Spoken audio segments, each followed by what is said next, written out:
Bonjour à tous, bonsoir à toutes et à tous, pardon, et bienvenue sur Odyssée, notre aventure spatiale pour cet épisode 11 de la saison 4, mais avant toute chose, générique.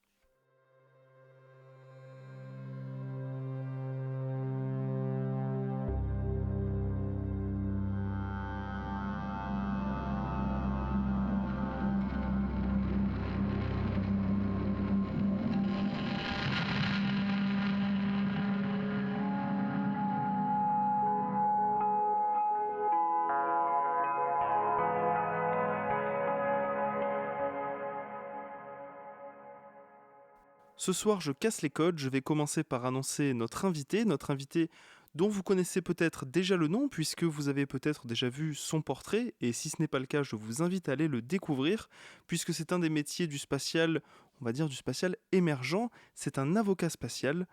Donc je tiens à remercier monsieur Nouma Isnar d'être avec nous ce soir. Bonjour Nouma. Bonsoir. Bonsoir, oui, bienvenue parmi nous. Et puis, on va revenir tout de suite un petit peu sur les actualités, où on va pouvoir aussi parler justement de ton activité d'avocat du spatial. Mais nous sommes entourés des grands, des fabuleux François. Bonsoir François. Bonsoir tout le monde. Et bien sûr de notre pilier, de notre Rice à nous, Simon. Bonsoir Simon. C'est très gentil, j'ai même cru que tu allais nous oublier, mais non, tu ne nous oublieras jamais, décidément. Alors tout de suite, je vais te redonner la parole François pour que tu nous parles d'une petite actualité. Oui, dernière nouvelle des orbites basses.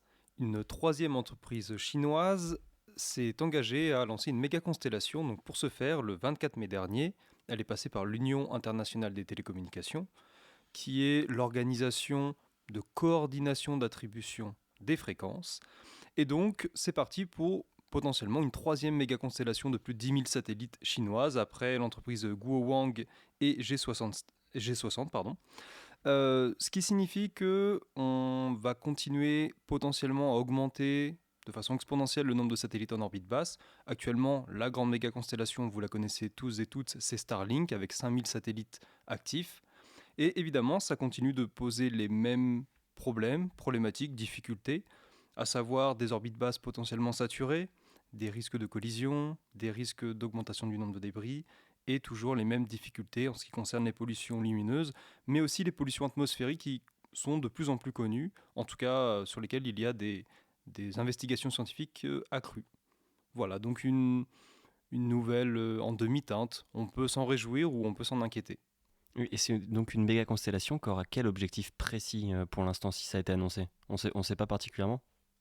C'était pas marqué dans les informations que j'ai lues. On peut supposer méga constellation, 10 000 satellites, certainement que c'est des télécommunications. Ouais. Sinon, je vois pas l'intérêt d'en avoir autant. Ok. On sait si du coup les données qui seront en transit par cette méga constellation seront dédiées au marché chinois ou aucune info Aucune info, mais même les projets de méga constellation chinoises des années précédentes, on n'a pas beaucoup d'informations même sur leur avancée. Donc on n'en sait pas beaucoup plus.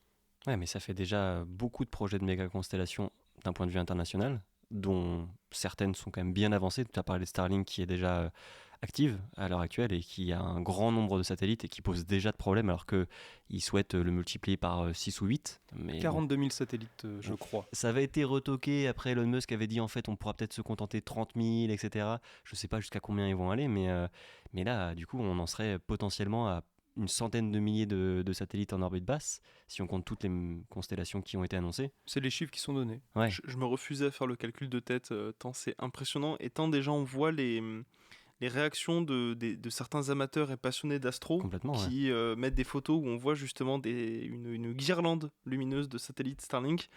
Il faut s'imaginer, voilà, dans 10, dans 20 ans, avec potentiellement 100 000 satellites, ça va être quelque chose. À voir. Ah, mais pour les amateurs, comme pour les astronomes et même astrophysiciens professionnels, on en parlait avec certains de nos invités, certains commencent à devoir calculer leur temps d'observation en fonction des transits de petits trains, comme on les appelle, de satellites Starlink. Donc non, ça va être une vraie question. Et du coup, sur des questions de droit, c'est particulier parce que comment défendre cet accès, entre guillemets, à la vision spatiale pour les astronomes, c'est très compliqué. En tout cas, je sais pas s'il y a déjà eu... Je sais qu'il y a eu des actions de groupes d'astronomes qui ont essayé de porter en tout cas la parole auprès d'instances potentiellement régulatrices, mais il n'y a rien eu de trop contraignant, je crois. Hein.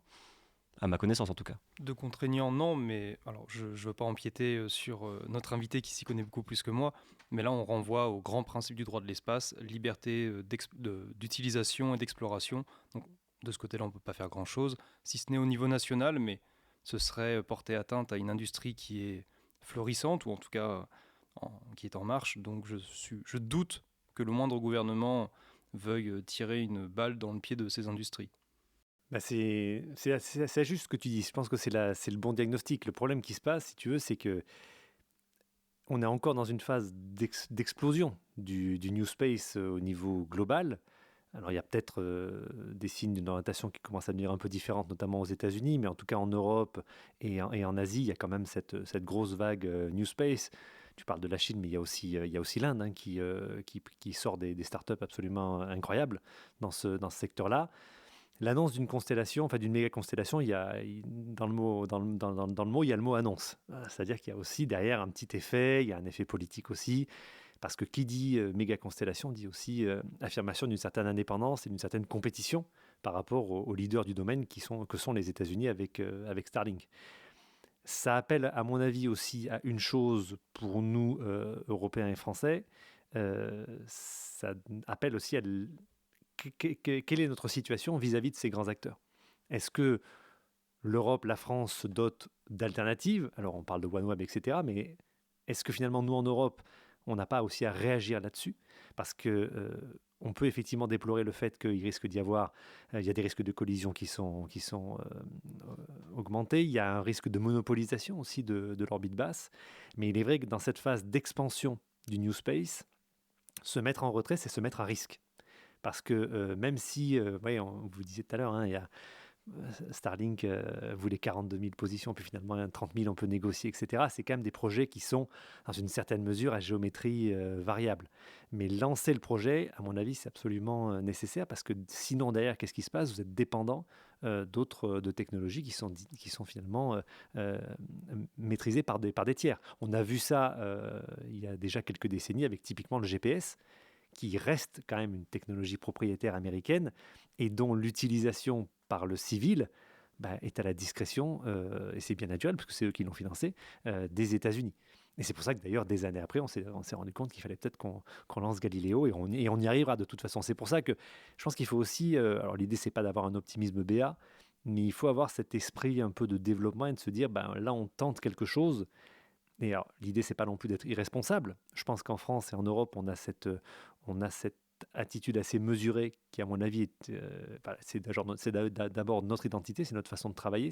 L'Europe n'est pas les États-Unis et je pense qu'on n'a pas vocation à devenir une pâle copie des États-Unis. On a notre façon d'aborder les choses et je pense que c'est une bonne chose. Il y a des travaux au niveau national, notamment en France, pour amender la réglementation afin qu'elle prennent en compte cet aspect sustainability. Ça, je pense que c'est une bonne chose, mais comme tu l'as très bien dit, il faut avoir cet équilibre et ne pas priver les acteurs français et européens d'un pas dans la course. Parce que une fois que vous avez mis en l'air une constellation, même si elle n'est pas méga constellation, elle existe, c'est un actif qui fonctionne et qui peut donner des solutions alternatives à des acteurs. Donc je pense que ce genre d'actualité, c'est aussi pour nous un wake-up call, nous, encore une fois, Français et Européens, de se dire nos projets d'infrastructure de taille mondiale, il faut peut-être qu'on se mette dans la danse parce qu'on est un acteur mondial. Ouais, c'est vrai que c'est ça. C'est un très bon retour. Et c'est vrai qu'aujourd'hui, encore plus, comme tu l'as souligné, le New Space explose, le New Space augmente. C'est de plus en plus de pays qui ont leur société qui se déploie, qui se crée. Donc comment peuvent se permettre certaines industries ou certains pays de restreindre d'autres à l'accès? C'est un petit peu cette espèce d'équilibre aussi qu'on a vu avant par rapport à certains pays du tiers-monde qui commençaient à exploser sur d'autres thématiques technologiques ou techniques. Voilà, c'est d'autant plus compliqué de mettre des barrières quand on a déjà passé certains caps. Mais sans plus attendre, je vais te passer la parole, Simon, parce que je crois que tu as une actualité tout aussi intéressante à nous présenter. Et on va rester en Chine parce que je voudrais vous parler de la mission Chang'e 6 qui a décollé le 3 mai dernier et qui n'a pas simplement décollé du spatioport de Wenchang avec succès, mais qui a décollé avec un instrument français, C'est une mission donc d'un programme lunaire chinois qui pour l'instant est une franche réussite, le programme dans son entièreté. Donc c'est la 6e mission comme son nom l'indique, et elle a la particularité d'aller se poser sur la face cachée de la Lune et donc de ramener un instrument scientifique français qui sera le premier instrument scientifique actif à la surface de la Lune de l'histoire pour la France. Et c'est un instrument qui a été fait à Toulouse, bien entendu, à l'Institut de recherche en astrophysique et planétologie, l'IRAP, dont on vous parle très souvent. Et ce petit instrument qui s'appelle DORN aura pour mission d'aller mesurer le radon sur la surface lunaire et dans l'atmosphère lunaire qui est très fine, donc on n'appelle pas une atmosphère mais une exosphère, et qui donc essaiera de comprendre comment ce gaz radioactif est produit sur la Lune, qu'est-ce qu'il y fait, comment il y navigue, est-ce qu'il va vers les pôles, est-ce qu'il part dans l'espace directement, et aussi peut-être de comprendre un peu mieux son origine, est-ce qu'il vient de micro-séismes lunaires, est-ce qu'il vient, il est dégagé par l'atmosphère directement, enfin par la surface lunaire. Donc ça va être un très beau programme. À l'heure actuelle, parce que nous on est fin mai quand on enregistre, donc on n'a pas encore toutes les données, mais le décollage s'est très bien passé. Malgré l'ouragan qui frappait et qui menaçait un petit peu la fusée, ils y sont quand même allés. Ça c'est aussi un petit peu la particularité de la Chine, c'est qu'ils n'ont pas peur de lancer des fusées quand nous on serait pour des raisons parfaitement valables, un peu plus réticents. Mais donc tout s'est très bien passé. Là, actuellement, à l'heure où on vous parle, donc le 30 mai, on est en orbite lunaire avec le module de Chang'e 6. On a déjà allumé le petit Dorn, qui est donc sur une partie inférieure du module de descente, qui va bien. On lui a donné des signes de vie. On n'a pas encore récupéré toutes les premières données, mais on sait qu'il est vivant, que d'un point de vue température et tout se passe bien. Maintenant, le gros morceau, ça va être pour nous dans quelques jours, le 2 juin, ça va être l'alunissage. Jusqu'ici, la Chine y maîtrise parfaitement, mais les derniers alunissages de cette année, on sait que ça a été très compliqué, donc on croise les doigts parce que c'est un peu la mission qui pour nous va être vraiment très importante. Donc 2 juin, au moment où cette émission sortira, je vous invite à aller voir le résultat de cet alunissage. Et ensuite, donc la mission a pour but de déposer Dorn qui fasse ses mesures de son côté pendant 48 heures. Et après, on les analysera sur Terre. Et la mission, elle, a pour objectif de prendre des échantillons de la surface lunaire et de les ramener sur Terre. Et qui seront donc, à ce moment-là, les premiers échantillons collectés sur la face cachée de la Lune, qui a des intérêts géologiques majeurs. Et donc c'est quand même quelque chose qu'on va pouvoir suivre à l'avenir, mais en tout cas une collaboration franco-chinoise qui est une mission chinoise à l'origine, qui est venue toquer à notre porte en disant on a une petite place sur la mission, est-ce que vous aurez quelque chose à proposer? Bien sûr, on a dit oui, et donc on espère que ça se passe dans les meilleures conditions. Donc moi je voulais vous en parler parce que c'est quand même quelque chose qui me suit depuis plusieurs semaines, et j'avoue que je croise les doigts, dans quelques jours je vais être devant mon écran en espérant que des dizaines de mes collègues ne soient pas abattus à la fin de la journée parce que l'alunissage se sera mal passé. Mais il n'y a pas de raison, tout va bien se passer. Non, c'est vrai que moi je trouve que c'est un beau projet de collaboration internationale, surtout avec la Chine, qu'on sait, comme on l'a évoqué précédemment, assez fermé. Ils sont assez réservés sur leur application et leur mission spatiale. On l'a vu à travers leur station, à travers leur mission, à travers leurs sondes, et j'en passe. Donc là, ça fait plaisir que, comme tu l'as dit, ils soient venus toquer à notre porte, qu'ils nous ont embarqués, qu'on puisse se dire que voilà, il y a des Français qui sont là-bas, qui sont avec eux, qu'il y a une collaboration non pas que spatiale mais aussi scientifique. Non, moi je trouve que ça donne le sourire. Moi, je trouve que ça montre deux choses intéressantes. La première, comme tu l'as très bien dit, que l'industrie spatiale française et la recherche spatiale française sont au top au niveau mondial, parce qu'il y a des gens qui toquent à la porte et on a des choses à leur proposer. Et c'est pas la première fois, il ne faut pas oublier la petite caméra qu'on a envoyée sur Mars. Enfin, il y a plein de choses qui ont d'ailleurs made in Toulouse aussi. Effectivement, les deux caméras, parce que Curiosity et Perseverance ont une caméra française. Donc, voilà, la recherche française, l'industrie spatiale française a du talent, européenne aussi. Donc ça, c'est la première chose, et je pense qu'on peut féliciter tous les scientifiques qui sont à l'origine de ça. Et la deuxième chose, c'est un peu un message d'espoir, et puis peut-être une petite demande. J'ai hâte de voir une mission européenne indépendante aller sur la Lune, et pourquoi pas embarquer en retour un petit module chinois. Mais tu vois, ça serait intéressant aussi de renverser un peu la table, et on peut rêver, envoyer peut-être Thomas Pesquet enfin sur la Lune. Avec qui, ça on verra, et comment, à quelle date, on n'en sait rien, mais effectivement. C'est génial, ça me fait une transition, mais tout bonheur pour continuer. On va revenir un petit peu en Europe, on va parler justement de l'ESA, de décisions qui ont été prises par l'ESA. Si je vous dis Sophie Adno, ça parle à peu près à tout le monde autour de cette table? Un minimum. Oui, je vois que tout le monde me fait un petit hochement de tête, c'est rassurant. Raphaël Liégeois aussi. Alors c'est moins une star nationale, puisque comme son nom peut le laisser à penser, il est belge. Voilà. Donc c'est l'astronaute belge qui a été sélectionné en même temps que Sophie par la dernière sélection de l'ESA, qui a eu son diplôme il y a moins d'un mois, je crois, avec la sélection, leur classe. Et il a été annoncé cette semaine qu'ils partiraient tous les deux vers l'ISS en 2026. Alors moi déjà j'ai été assez content parce que ça fait quand même depuis le début de cette émission qu'on parle par-ci par-là, depuis le début d'Odyssée, de une fin potentielle un jour de l'ISS, une privatisation, une chute ou toute autre chose, mais de voir qu'on se projette encore 2 ans plus tard, donc c'est vraiment rassurant et ça fait plaisir. Alors Sophie est censée partir, si tout se passe bien, au printemps 2026, Raphaël la suivra en automne 2026. Euh, En tout cas, ce qui a été annoncé pour Madame Adno pour l'instant, c'est qu'elle devrait avoir un séjour long directement de 6 mois dans la station. On ne connaît pas encore exactement ses missions, ses expériences qui vont avoir lieu, mais en tout cas, il a été annoncé qu'une de ses missions serait à visée éducative pour, je cite, embarquer les plus jeunes avec elle dans son aventure. Donc carrément, nous on trouve ça génial. Et puis on lui souhaite bon courage pour les 24 mois d'entraînement qui l'attendent. Oui, et puis comme tu l'as dit aussi, c'est un symbole fort, mine de rien, ne serait-ce que du point de vue européen, sur la pérennité de l'ISS, qui ne vivra pas éternellement, on en est conscient, mais en tout cas de continuer à projeter des missions, même si 2026, mine de rien, c'est presque demain, hein. Il reste un bel entraînement avant ça, mais ça va venir très vite. Mais ça montre que, en tout cas, les partenaires majeurs de cette station spatiale internationale sont encore là à prévoir des missions sur le long terme. Donc c'est une très bonne chose. En plus de ça, elle est française. Mais moi, ce qui m'importe particulièrement, c'est qu'elle est française, comme j'ai dit. Donc c'est une nouvelle femme qui ira dans l'espace et qui représentera le domaine spatial français au féminin et qui pourra, je l'espère en tout cas, inspirer des jeunes filles à s'intéresser à la science et au spatial. C'est toujours une très bonne chose.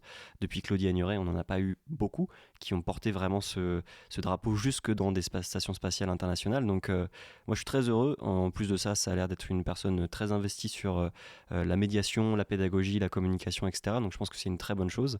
Et je lui souhaite un avenir aussi radieux que Thomas Pesquet dans ses premières missions. Donc très content. Et ça, finalement, ça vient assez vite après son intégration au corps des astronautes. Ça vient même très vite. Elle avait l'air elle-même étonnée dans ce que j'ai pu lire, parce qu'elle était au NASA Johnson Space Center quand elle a appris ça, en tout cas quand elle a communiqué là-dessus.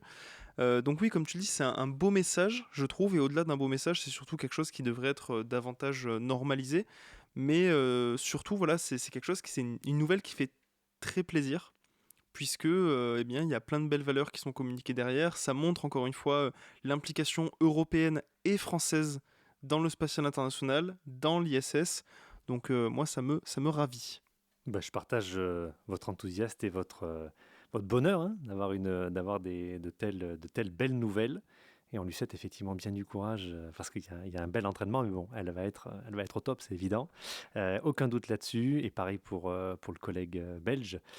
Et je pense que ça montre aussi, pardon, c'est un peu obsessionnel, mais ça montre aussi une chose, c'est que l'Europe, elle a sa place dans l'espace au niveau technologique, au niveau industriel, mais aussi au niveau humain. C'est-à-dire que l'Europe, elle ne fait pas que des satellites, elle ne fait pas que des lanceurs, elle fait aussi des astronautes. Et ça, je pense que c'est extrêmement important de le souligner, et comme tu disais très justement, de montrer aux plus jeunes que l'espace, c'est un espace, dans le sens où on peut y vivre, alors bien évidemment dans des conditions très particulières, mais l'exploration spatiale, ça existe, c'est fait par des robots, c'est fait par des capteurs, mais c'est aussi fait par des êtres humains, et on a deux remarquables spécimens là, européens, et j'espère que, que l'Europe fournira encore plus d'astronautes à l'avenir.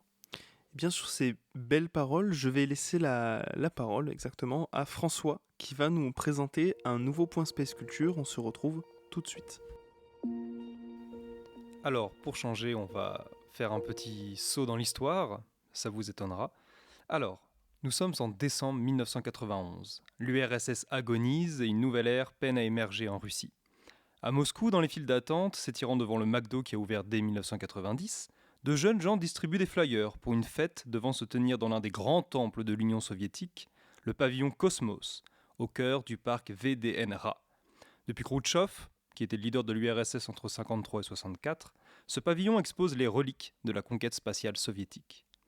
14 décembre 1991, le jour J est arrivé.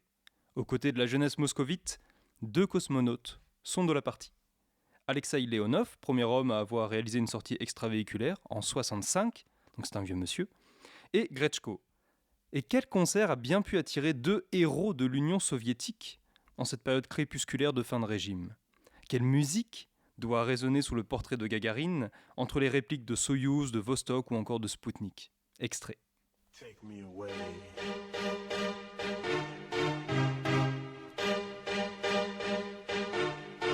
Take me away. Take me away.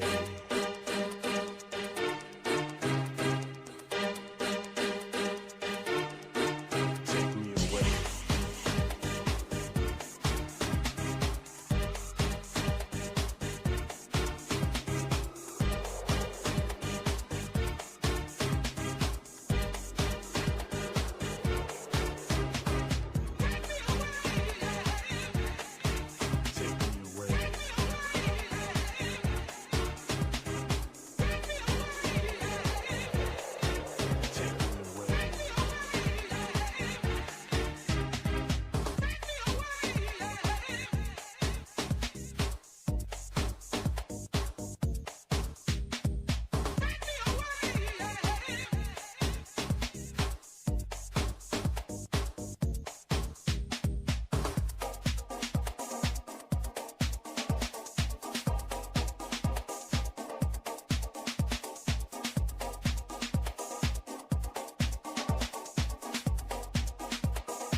Point des cœurs de l'armée rouge, la Gagarine Party ouvre une fenêtre de liberté alors que le régime s'effondre et permet, vous l'avez entendu, de désenclaver la culture rave et électro en Russie, qui restait jusque-là plutôt dans les squats et dans les marges. Mais au-delà de l'histoire des raves, notons la place et le poids de l'astroculture soviétique, et même des réminiscences du cosmisme, cette spiritualité qui se développe dès la fin du 19e siècle en Russie.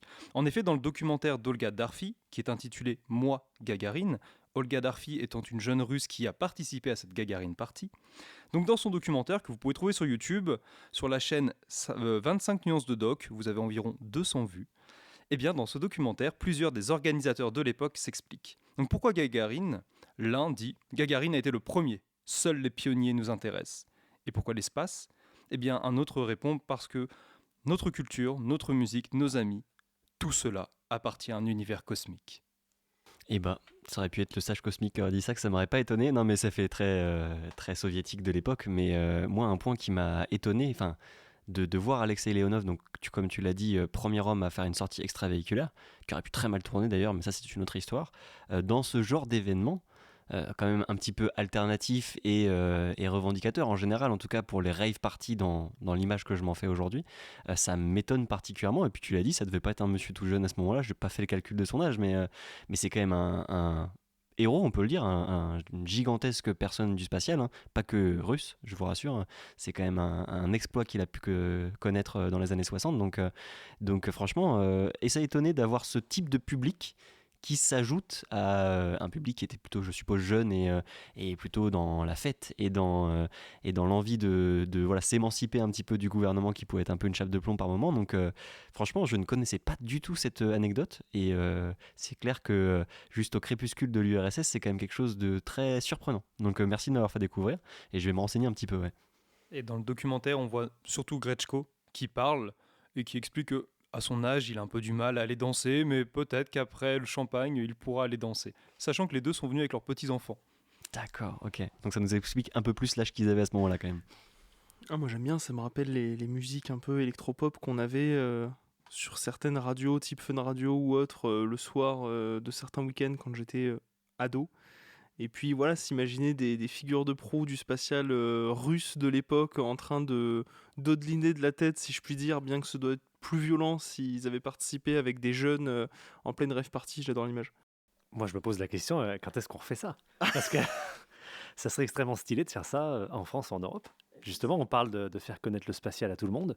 Le spatial, c'est aussi une culture, c'est aussi une façon de voir le monde. Donc, Il existe des festivals qui s'organisent absolument. au musée de l'air et de l'espace et dans lequel tu peux donc écouter beaucoup d'électro au pied d'un Concorde ou d'une Ariane 5. C'est pas forcément la même chose historiquement qu'au pied d'un lanceur Vostok ou d'un Soyouz, avec qui plus est des héros de l'ère spatiale, mais c'est vrai que c'est une très bonne idée et à Toulouse, il y a peut-être éventuellement du potentiel.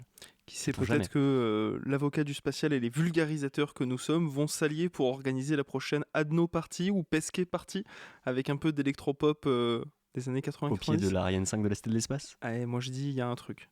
Mais pour que ça fonctionne, il faut qu'on ait des vieux astronautes. Parce que ceux qui sont en activité, leur image est beaucoup trop Pour contrôlée. ceux qui ont écouté nos derniers podcasts, je pense qu'un monsieur clairvoyant, je Pourrait être l'imagine partant. si bien dans son beau blouson bleu venir au concert et nous faire un petit discours d'intro avant de lancer un petit riff de musique. C'est vrai que ça les correspondrait très très bien. Mais on verra ça plus tard, on en parlera en dehors de l'émission, bien entendu. Mais vas-y, donc on va pouvoir, je pense, passer à la séquence d'après, mais je te laisse la présenter, mon cher Thomas. Tout à fait, comme vous le savez tous, pour nos plus grands aficionados et pour les nouveaux qui viennent d'arriver, nous allons faire notre deuxième partie d'émission après ce point Space Culture. Merci encore François pour cette belle découverte, où nous allons parler justement du droit dans le spatial avec notre invité Nouma Isnar qui est avec nous toujours et encore. Merci beaucoup d'être là encore une fois. Merci à toi, merci à vous tous. Et puis alors, moi je vais commencer avec une première question, parce qu'on évoque beaucoup le New Space dans nos émissions. Pour certains, on y a un peu travaillé, on a reçu des membres du New Space, des membres d'entreprises du New Space dans les émissions précédentes. Et moi je me pose la question, comment l'émergence du New Space a amené des modifications dans le droit du spatial? Est-ce que seulement ça en a amené? Est-ce que ça a généré une impulsion? Et comment un peu ça se passe aujourd'hui, le New Space, le droit, le spatial, et si on peut dire un peu le All Space? C'est une excellente question, décidément. Quel podcast. Non, c'est une excellente question parce que, comme tu le sais, le droit spatial originel est un droit de la guerre froide. C'est un droit qui est un peu vintage. C'est un droit des années 60, puis 70, 80. Il y a toute une vague de traités qui correspondaient finalement à un environnement mondial avec deux blocs qui s'affrontaient, États-Unis, Union soviétique, et puis pas beaucoup de place au milieu. Il y avait un peu la France et l'Europe au milieu quand même, et puis l'Inde aussi. Et finalement, après un peu avant la chute du mur et la chute de l'URSS, il y avait ce premier mouvement de commercialisation. On a commencé à privatiser certaines institutions internationales, comme par exemple Intelsat, qui est passé du statut d'organisation internationale à opérateur privé. Et tout ça s'est accéléré jusqu'à finalement, alors aux États-Unis c'est plutôt les années 2005, en Europe c'est plutôt 2015 par là, et finalement on s'est dit le spatial c'est quelque chose qui normalement est gouvernemental ou réservé à des grandes entreprises, et finalement si nous dans des petits locaux à Toulouse, à Paris, à Nice ou je ne sais où, on faisait aussi des technologies spatiales. Et c'est sûr que le droit international, à proprement parler, lui est toujours basé sur cette logique d'État et cette logique finalement de droit onusien. Donc, c'est-à-dire que tu as des grands traités qui viennent consacrer. Tout à l'heure, tu avais parlé de la liberté d'accès à l'espace. Il ne faut pas oublier que la liberté d'accès à l'espace, telle qu'elle a été prévue par le droit international, c'est une liberté d'accès pour les États. Après, tu vois, c'est un jeu un peu de poupée russe. Après, en dessous des États, il y a des organisations non gouvernementales, donc notamment des entreprises, et elles sont dans un cadre juridique qui, lui, est posé par l'État, mais en accord avec ce droit international. Et ça, c'est un peu la méthode classique de fonctionnement. Et les grandes industries spatiales traditionnelles, alors tu dis old, on peut dire legacy, mais elles ont fonctionné effectivement comme dans des silos industriels d'État, et elles appliquaient directement ce droit international, notamment généralement, c'était tout ce qui était sur la responsabilité et tout ce qui était lié à l'immatriculation. vient le New Space, et c'est sûr que dans le New Space, il y a des solutions technologiques qui sont un peu disruptives.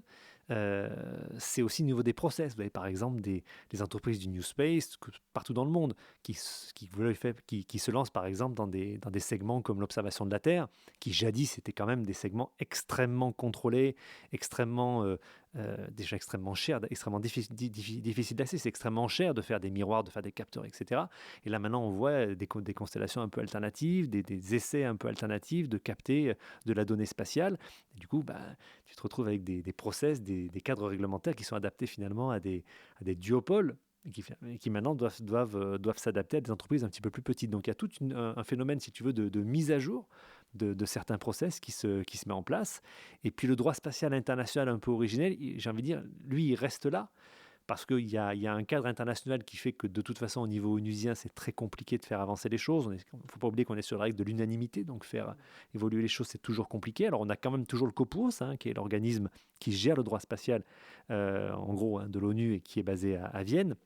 Et là, il y a plein de parties prenantes. On voit plein d'États qui n'ont pas forcément une industrie spatiale aussi développée que celle qu'on a en Europe, aux États-Unis, en Chine, etc., mais qui essayent justement de faire entendre leur voix. Donc, le New Space s'exprime aussi comme ça. Même si les règles de droit international n'évoluent pas beaucoup, parce que le droit international est conçu comme ça, mais il y a dans les modus operandi, dans les process, il y a un assouplissement qui se met en place, il y a une prise en compte en tout cas du phénomène du New Space.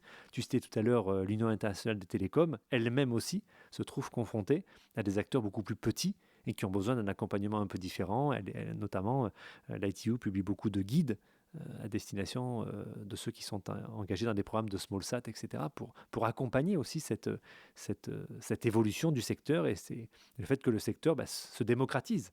Et effectivement, le droit spatial, c'est quelque chose qui est un petit peu plus comme alors c'est pas une relique du passé, parce que ça a des implications extrêmement fortes maintenant, mais on va dire que c'est un peu un espèce de bloc difficilement modulable, et ce qui peut être modulé, c'est plutôt des réglementations nationales, des réglementations sectorielles un petit peu plus finalement proches du terrain. Et dans le cadre de tes activités à Space Advocat, je suppose que tu travailles pas forcément pour, mais avec les agences spatiales nationales. Et comment ça se passe, ces échanges-là? Parce que eux ont des services juridiques plutôt bien bâtis, je pense. Mais vous, dans le cadre de vos collaborations avec vos clients, vous devez échanger avec eux. Et ça se passe sur quel sujet en général? Quelles sont les interactions entre un cabinet d'avocats spécialisé comme le tien et les services juridiques du CNES, par exemple, pour ne citer que lui? Alors, en règle générale, parce qu'il n'y a pas que le CNES, il y a d'autres administrations qui sont confrontées aux problématiques spatiales, enfin aux sujets spatiaux en tout cas.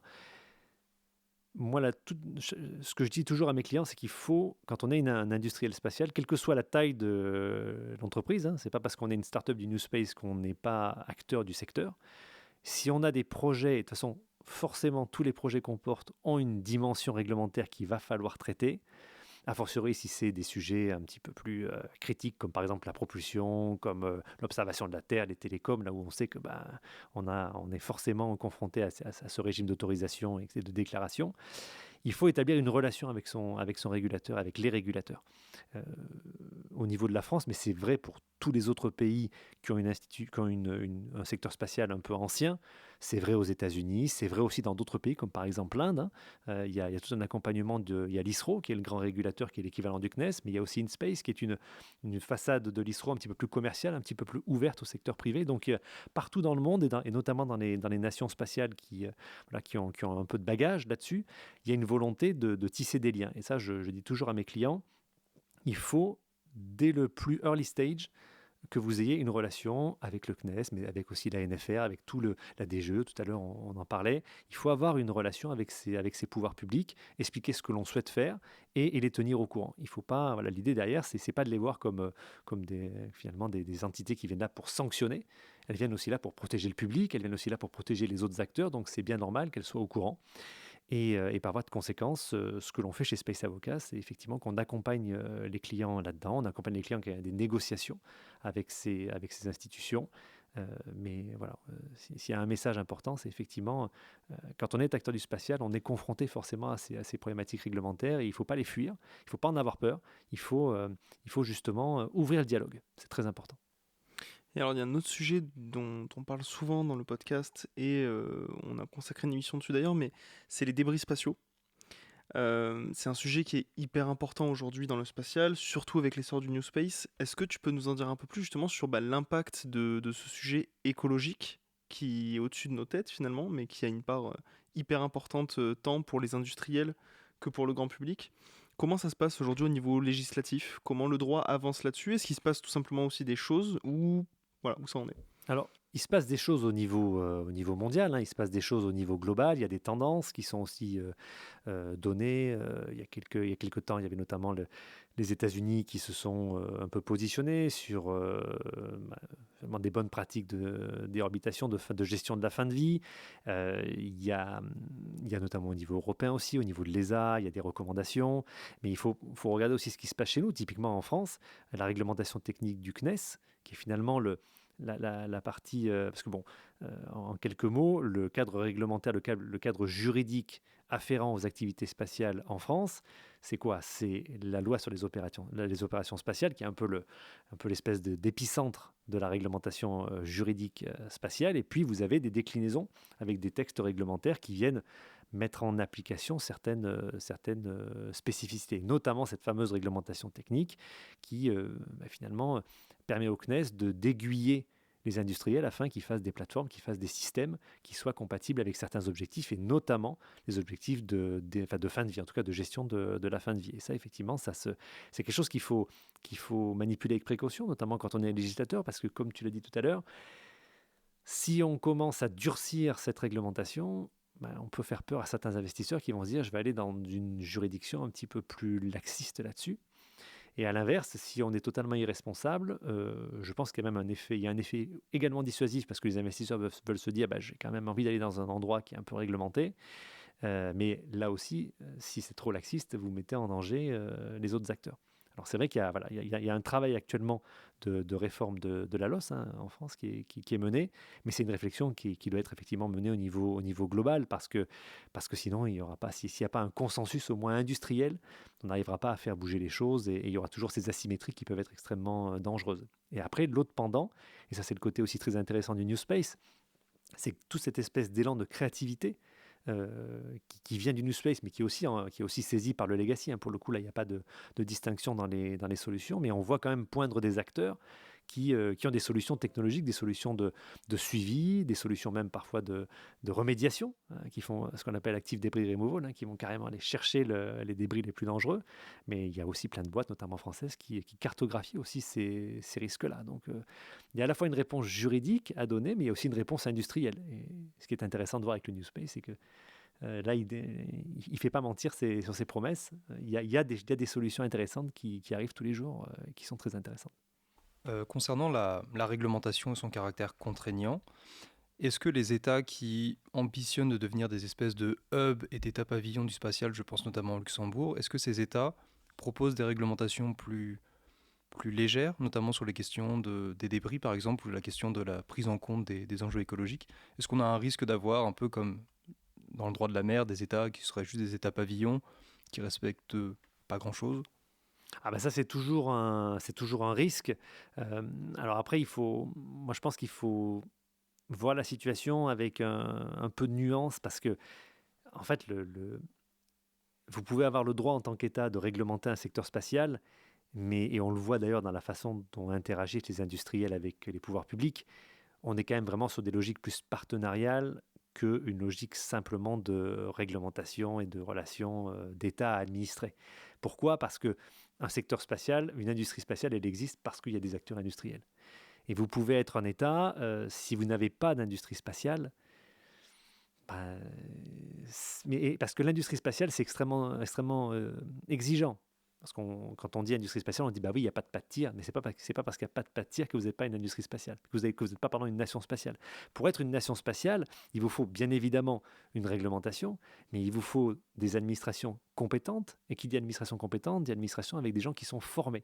Donc ça veut dire qu'il vous faut aussi des universités, on parlait tout à l'heure de la recherche, des centres de recherche publics ou privés, mais il vous faut une structure qui entraîne les gens Et puis après, derrière, il faut toute une structure privée avec des grands industriels et puis des plus petits, toute une chaîne aussi on les oublie, mais il ne faut pas les oublier, toute une chaîne de sous-traitants, de PME qui sont absolument incroyables et qui font des trucs avec des niveaux de précision absolument hallucinants. Il y en a à Toulouse, hein, il y en a aussi en Île-de-France, il y en a aussi partout sur le territoire, mais toutes ces boîtes qui sont un petit peu moins grandes, qu'on voit moins, à côté des grands majors, mais qui sont là. Donc il y a tout cet écosystème. Et quand on dit écosystème, on parle vraiment d'une pluralité d'acteurs. Et ça, c'est ça qui fait l'industrie spatiale et c'est ça qui, in fine, crée ta nation spatiale. Donc c'est vrai que le risque des pavillons de complaisance, il est réel. On le voit d'ailleurs en droit de la mer, hein, ça existe déjà. Mais c'est vrai qu'il ne faut pas oublier que notamment dans le cas d'investissement privé, il y a une due diligence qui est faite. Et c'est sûr que si vous avez un pavillon qui ne peut pas sembler intéressant, il faut quand même aussi regarder derrière quelles sont les infrastructures, quelles sont les ressources, notamment humaines, que propose ce pays-là. La France, c'est un pays qui est ultra attractif pour le spatial, parce que c'est vrai que parfois, on a tendance à dire, bah oui, la France, il y a beaucoup d'administration, il y a beaucoup d'impôts, etc. Toujours est-il que la France attire au niveau spatial aussi parce que il y a eu des investissements qui ont été faits pour avoir une recherche au top, pour avoir des universités au top et pour avoir aussi des grands industriels de renom. Donc, il ne faut pas rougir, il ne faut pas, à mon avis, se dégrader là-dessus. Et pour revenir plus précisément à ta question sur les pavillons, oui, ça existera toujours des États qui vont essayer d'attirer, mais après, derrière, il faut pouvoir délivrer. Et tu cites le sujet un peu particulier du Luxembourg. Alors, moi, tu vois, si je peux me permettre un peu l'incise, c'est vrai que parfois, on tape un peu sur le Luxembourg en disant, bah, regardez, ils ont fait leur truc sur les ressources spatiales, et puis, en fait, il n'y a pas vraiment d'industrie spatiale dans le sens industrie de lanceurs ou de vol habité. Je trouve que là où le Luxembourg a été intelligent, c'est qu'il a posé un vrai débat.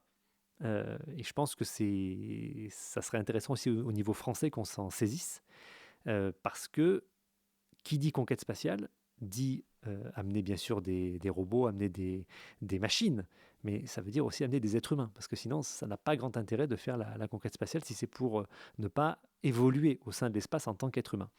Et qui dit être humain dit échange, dit donc utilisation des ressources pour survivre. Et c'est vrai que du fait notamment des limitations technologiques, le droit spatial originaire, il en parle pas vraiment. Enfin, il en parle dans l'optique plutôt de ne faites pas de demande de souveraineté sur les astres notamment, ne mettez pas d'armes, etc., pour éviter justement des notions de conflit.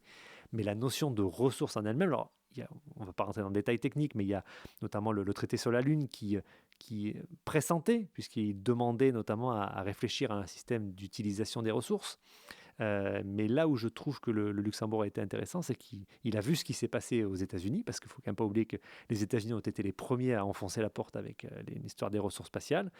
Et le Luxembourg a posé ce débat-là, et ils ont quand même réussi à créer un petit momentum et à faire venir des startups qui finalement ont développé quelque chose. Alors c'est là où c'est intéressant, parce que quand on discute notamment avec les autorités luxembourgeoises, elles ont bien sûr conscience de ça, mais je pense que ça peut être un appel pour tous les Européens à se dire, si on veut avoir une conquête spatiale entre guillemets habitée, il va falloir utiliser les ressources et quel régime juridique on va pouvoir donner à ces acteurs privés qui vont typiquement fournir de l'eau, fournir du régolithe si on est en avant sur la Lune. Donc il y a un sujet intéressant. Le droit, ça encadre, le droit, ça prévient, mais le droit, ça peut aussi parfois être un petit aiguillon qui vient interroger. Et moi, si j'ai une dernière question, un peu en lien avec ces sujets-là, mais plus sur le côté terrestre, dans tes activités, quelle place prend le droit de l'environnement dans le cadre des activités spatiales? Parce que je sais qu'en France, on a un droit de l'environnement qui est quand même assez étoffé et qui nous protège et qui protège la nature autour de nous. Et le spatial a un impact sur la nature dans l'ensemble de son activité, disons. Comment ça s'intègre à vos sujets, à vos actions, et est-ce que c'est une difficulté ou est-ce que c'est quelque chose qui est très présent et bien borné pour l'instant? Ça, encore, c'est une super question parce que c'est vrai il y a une chose déjà à établir, c'est que toute activité, quelle qu'elle soit, a un impact sur l'environnement. Ça, c'est le zéro impact, ça n'existe pas. Enfin, c'est un non-sens parce que le seul fait d'habiter un logement, le seul fait de prendre un métro pour venir, il y a eu un impact sur l'environnement. La vraie question, c'est comment est-ce que cet impact s'intègre dans une logique d'utilisation durable. En gros, comment est-ce que j'utilise cet environnement pour faire mes activités, mais je ne détruis pas l'environnement pour moi-même d'ailleurs aussi, et pour les autres également.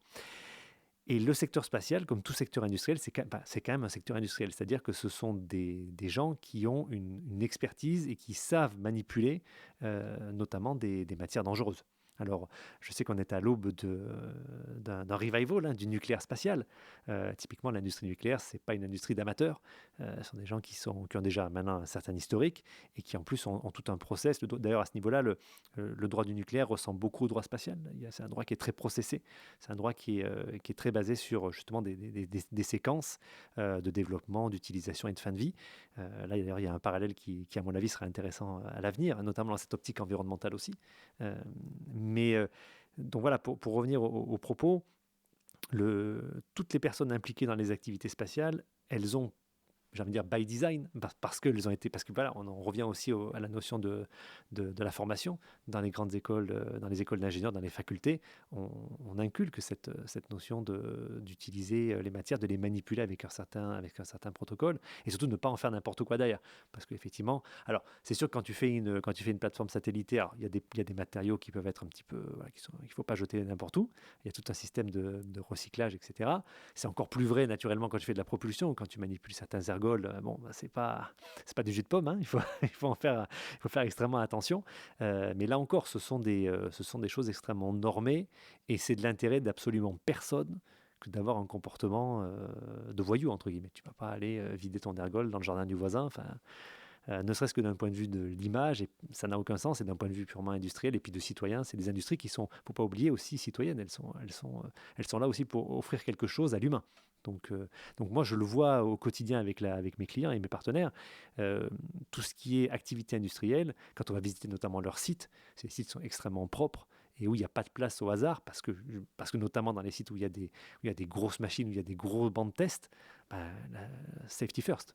Safety de l'humain et puis après de l'environnement qui entoure le site aussi.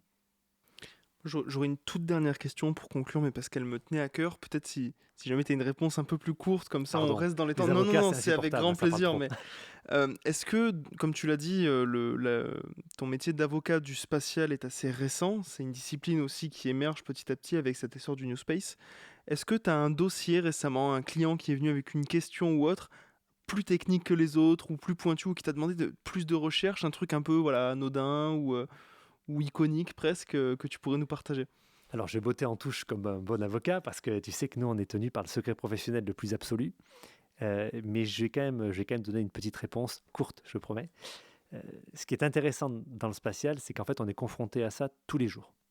Enfin, il n'y a pas une journée où j'ai pas un appel d'un client qui me parle d'une solution technique, qui me parle de quelque chose où il y a un impact réglementaire et où il faut se creuser la tête. Et moi, ce que j'adore faire dans mon métier, c'est s'asseoir avec le client 10-15 minutes, voire une heure, et où il m'explique la technologie, le process qui est mis en place au niveau technologique pour mettre en place ce service ou ce produit. Et donc, c'est vrai que quand on est avocat de l'espace, il faut avoir cette curiosité intellectuelle, parce qu'on est challengé tous les jours. C'est une super réponse. Avant de te remercier, je vais remercier Simon et François, qui sont chacun à un de mes côtés, de m'avoir accompagné pour cette très belle émission. Merci à vous deux. Merci à toi d'avoir mené d'une main de maître cette émission, et puis de nous avoir préparé ça aux petits oignons. Donc merci Thomas. Et puis écoute, merci beaucoup Nouma d'avoir été avec nous ce soir pour cette émission passionnante, de nous avoir fait découvrir ton métier, ton parcours, qui tu es, et puis tous ces petits bouts de voyage spatiaux qu'on a fait ensemble. Donc on a une petite tradition, nous, sur l'émission, c'est qu'on va te laisser le mot de la fin. Ce que tu veux nous dire, c'est à toi, et on coupe. Quelle responsabilité. Alors, merci beaucoup pour cette invitation. Et effectivement, j'engage tous les auditeurs et auditrices, bien sûr, à s'intéresser au secteur spatial et à oser aller dans le secteur spatial. On a besoin de vous.